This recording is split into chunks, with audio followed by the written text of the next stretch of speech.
Before I tell you this story, I want you to think about something. Have you ever had a moment when something small happened to you, but no one else took it seriously? Maybe it was an idea you had. Maybe it was something you felt. Maybe it was something you believed in, but couldn't explain properly. And because it looked small, to others it got ignored. But here's the strange part. Those small moments don't always disappear. Sometimes they stay with you. They grow quietly. And over time, they start to shape how you see everything. This story is about one of those moments. And once you hear it, you might realize you've had your own version too. Now let me take you into the story. It begins with a 6-year-old boy. A boy who didn't always understand the world around him. But he understood one thing very clearly. He felt things deeply, even when no one else did. He lived in a small, quiet place where life moved slowly, and people rarely paid attention to what they couldn't see with their eyes. But inside his mind, it was never quiet. There was always something happening there. Thoughts, questions, ideas he couldn't explain properly. And that was the problem, because every time he tried to speak about what he felt, people didn't really listen. They would smile, they would dismiss it, or tell him it was just his imagination. But to the boy, it was never just imagination. It was real. And this is the moment everything begins to change.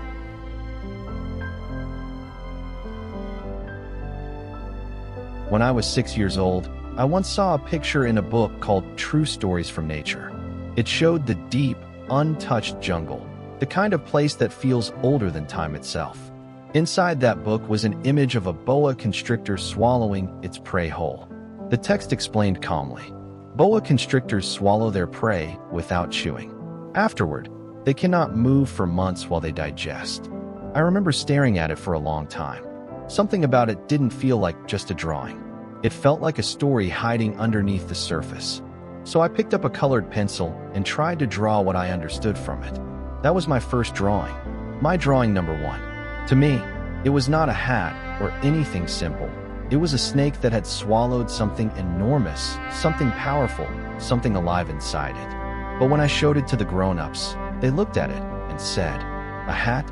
Why should anyone be afraid of a hat?" I tried to explain, but they didn't see what I saw. So I made another drawing. This time, I drew the inside of the boa constrictor, so they could understand clearly.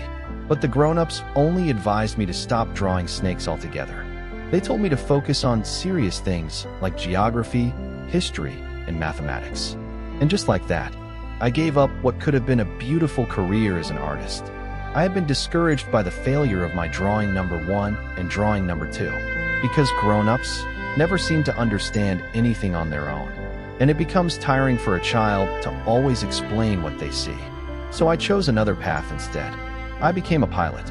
I traveled across the world, learned geography the way they wanted me to, and yes, it was useful. But something stayed with me. That feeling that people only see what they already understand. Whenever I met someone who seemed open-minded, I would show them my old drawing. My drawing number 1. And without fail, they would always say, "That is a hat." So I would stop talking about snakes, or stars, or imagination. I would speak instead about things they considered important. Bridge, golf, politics, neckties. And they would be pleased to meet such a sensible person. But I lived alone inside myself. Until one day, 6 years ago, my plane crashed in the Sahara Desert. I was alone. No passengers, no mechanic, just me and a broken engine.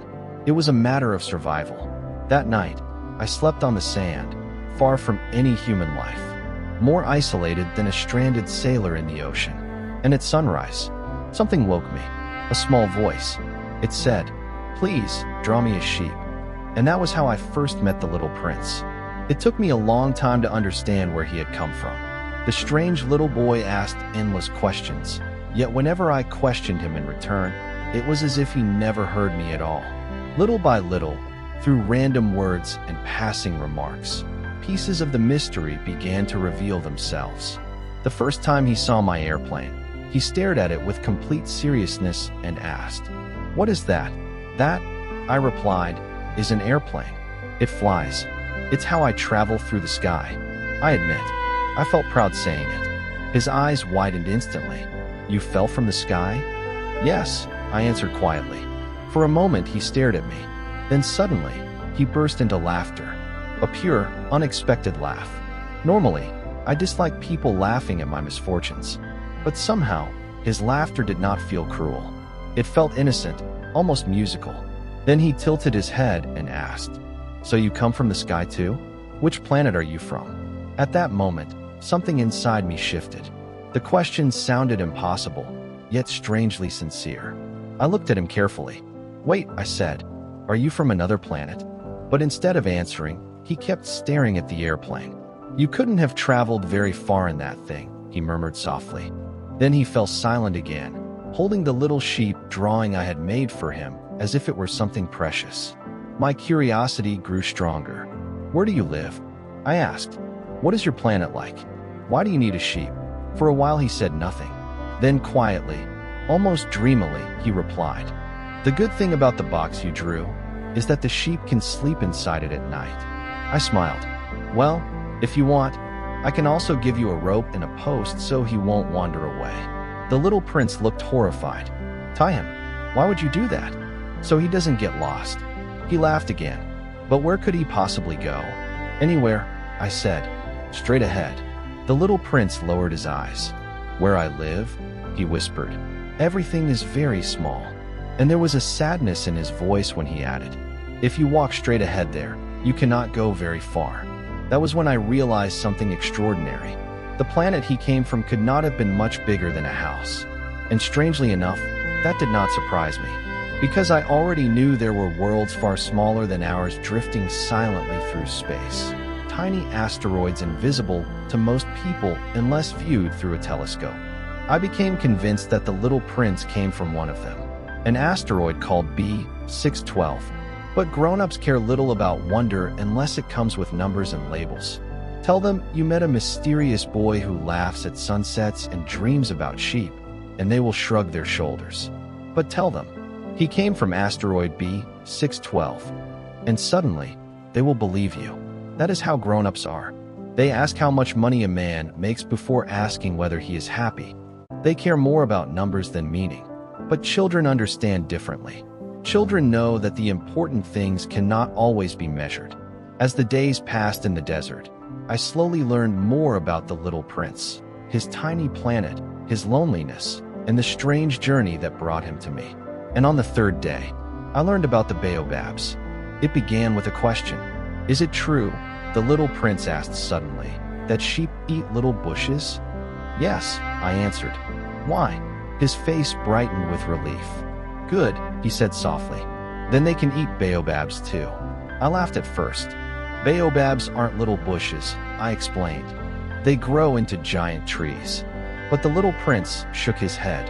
"Before they become huge," he said, "they begin very small." And then I understood. On his tiny planet, even one dangerous seed left alone could become a disaster. Bad things often begin quietly, almost invisibly, like tiny seeds hidden beneath the ground. And if you ignore them for too long, they grow until they destroy everything around them. "It is a matter of discipline," the little prince told me. "Each morning, after you take care of yourself, you must also take care of your planet." I never forgot those words, because perhaps he was not only speaking about planets, perhaps he was speaking about life itself. And slowly, little by little, I began to understand the sadness hidden inside the little prince's heart. One morning he said to me, "I love sunsets." Then after a pause, he added quietly, "When someone is very sad, they love sunsets even more." On his tiny planet, he could watch the sunset whenever he wished. All he had to do was move his chair a few steps. One day, he told me, "I watched the sunset 44 times." I looked at him carefully. "Were you very sad that day?" But the little prince did not answer. On the 5th day, the truth of the little prince's world slowly revealed itself to me. Again, as always, through the sheep. Without warning, as if the question had been growing inside him for a long time, he asked, "If a sheep eats small bushes, does it also eat flowers?" "Yes," I replied. "If it can reach them, even flowers with thorns?" "Yes, even those." A long silence followed. Then he asked again, "Then what are thorns for?" I was distracted, struggling with a stubborn bolt in my broken engine. My mind was elsewhere. heavy with worry and fading water. So I answered carelessly, "The thorns are useless. Flowers grow them out of spite." Oh, the word was soft, but something in it changed the air. Then suddenly he turned on me. "I don't believe you. Flowers are weak. They protect themselves. They think their thorns are weapons." I stayed silent. But he continued, more and more upset. "I know a man who only adds numbers all day. He never smells flowers, never looks at stars. And he says, 'I am busy with matters of consequence.' But he is not a man, he is a mushroom." I froze at that. He went on, his voice shaking. "For millions of years, flowers have made thorns. For millions of years, sheep have eaten them anyway. And you think that is not important?" Then his voice broke. "If you love a flower that exists nowhere else in the world, just one, then one sheep can destroy your whole universe in a moment. And you think that is not important?" He could no longer hold back his tears. Night had already fallen. I dropped my tools. What did my broken engine matter now? On my planet, there was a little prince who needed comfort. I held him gently and promised, "I will draw a fence for your flower. I will protect her." But I felt helpless. I didn't know how to reach him, because it is such a fragile place. The land of tears. Later, I learned about his flower. She was unlike any other on his tiny planet. She was proud, delicate, and full of vanity.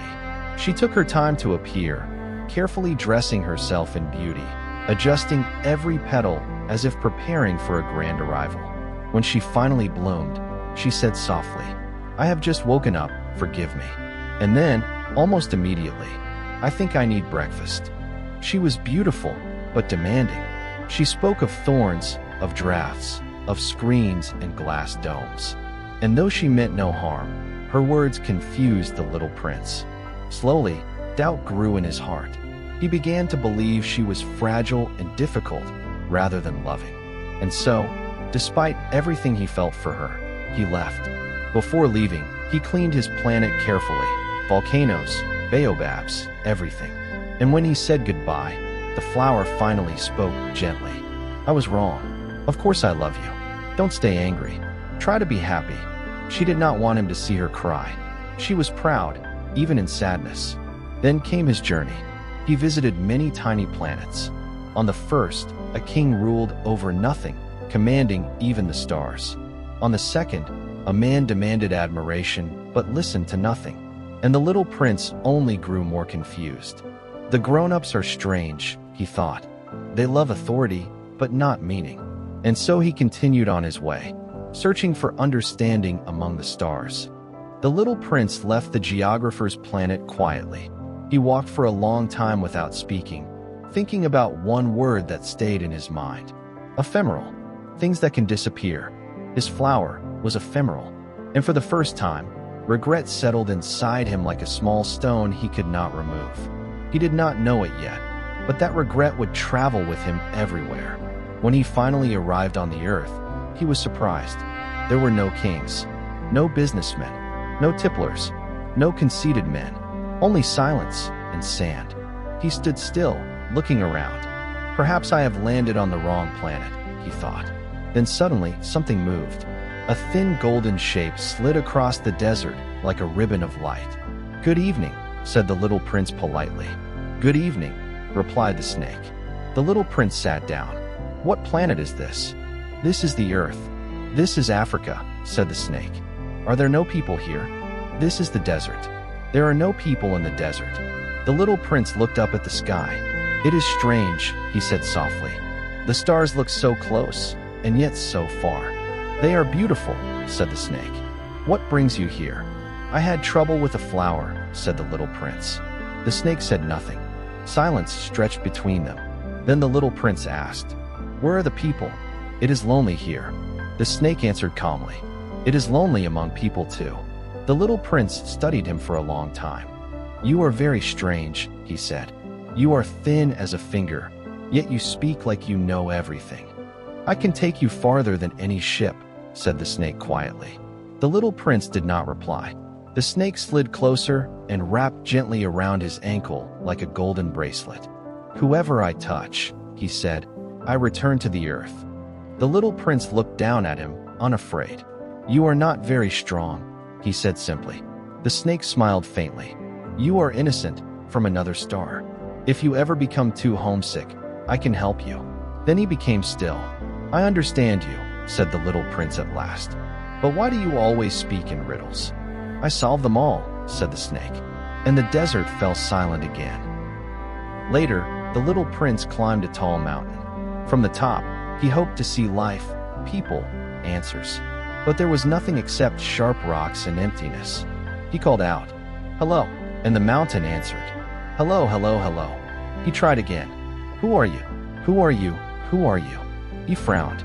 This place only repeats what you give it, he thought. It has no imagination. After a long journey, he reached a garden full of roses. Thousands of them bloomed together. He froze. They looked exactly like his flower. His heart tightened. So she was not unique after all, he whispered. And he laid down in the grass, overwhelmed by sadness. That was when the fox appeared. At first, the fox was only a voice. But slowly, a friendship began to form through patience and silence. The fox explained something no one had ever told him. To tame means to build a bond, to become important to one another. At first, everything is the same as everything else. But when a connection is formed, one being becomes unique in the world. Day by day, the fox and the little prince grew closer. And when the time came to part, the fox said softly, "I will miss you." "It is your fault," said the little prince. "I did nothing to hurt you." "Yes," said the fox, "but you chose to become important to me." Then he added one final truth. What matters most is invisible to the eyes. Only the heart can see clearly. The little prince repeated it, so he would never forget. And then he understood. His rose was not just one among many. She was unique because of the time, care, and love he had given her. Before leaving, the fox said, "You are now responsible for what you have connected yourself to." And the little prince carried those words inside him like a flame. Later, he met many others. A railway man who moved people without knowing where they were going. A merchant who sold pills that removed the need to drink water, only to save time. And each time, the little prince felt the same thought return. Adults are busy, but lost. Then came the desert journey with the narrator. Together, they searched for water under the burning sky. And what they found was not just a well, but something deeper. A silence that felt alive. A sound that felt like music rising from the earth. And in that moment, the little prince said, "What makes the desert beautiful is that it hides something somewhere." They drank together, and the water felt different, not just to the body, but to the heart, because it was earned, shared, and discovered. As the journey neared its end, the little prince grew quiet. He spoke of returning to his star, of his flower waiting, of responsibility that could not be abandoned. And the narrator felt fear growing inside him, because he understood something was coming. That night, under the stars, the little prince said, "When you look at the sky, it will be as if all the stars are laughing. For me, they will all be alive." Then he smiled softly and asked the narrator not to follow him. But the narrator did not listen. And what happened next became something he would never fully explain. A snake, a flash of gold, and a body that suddenly felt too light for this world. The next morning, there was nothing left. No footsteps, no sound, only sand. Years passed, but the narrator never stopped wondering. Was the little prince gone? Or had he simply returned to where he belonged? To a star, a rose, and something invisible that the eyes could never see. And every night, when he looked at the sky, he still heard it. Not silence, but laughter, like 500 million tiny bells.